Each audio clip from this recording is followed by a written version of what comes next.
Welcome to the Slop Farm. Enjoy the video. In this video, I will explain how to change language in YouTube videos. You can primarily change the language experience of a YouTube video through the creator-provided features, like closed captions and translated metadata. Viewers directly interact with these settings within the video player itself, making it easy to switch. This functionality relies heavily on the original uploader having thoughtfully provided these language alternatives for their global audience, which enhances accessibility significantly. When you are watching a video, the CC button is your main tool for language adjustments.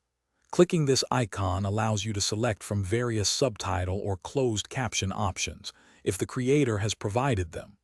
Often, YouTube offers automatically generated captions, but these can sometimes be imperfect. For the best experience, look for creator-uploaded subtitles, which offer a much higher accuracy rate and provide a clearer understanding of the content. This is a primary way to access different language versions. Beyond subtitles, creators can also translate their video titles and descriptions.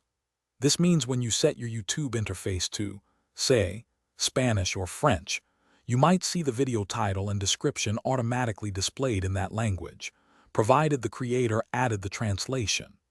This small detail is actually very important for discoverability, helping global audiences find content in their native tongue without needing to search in a foreign language. It significantly broadens a video's reach.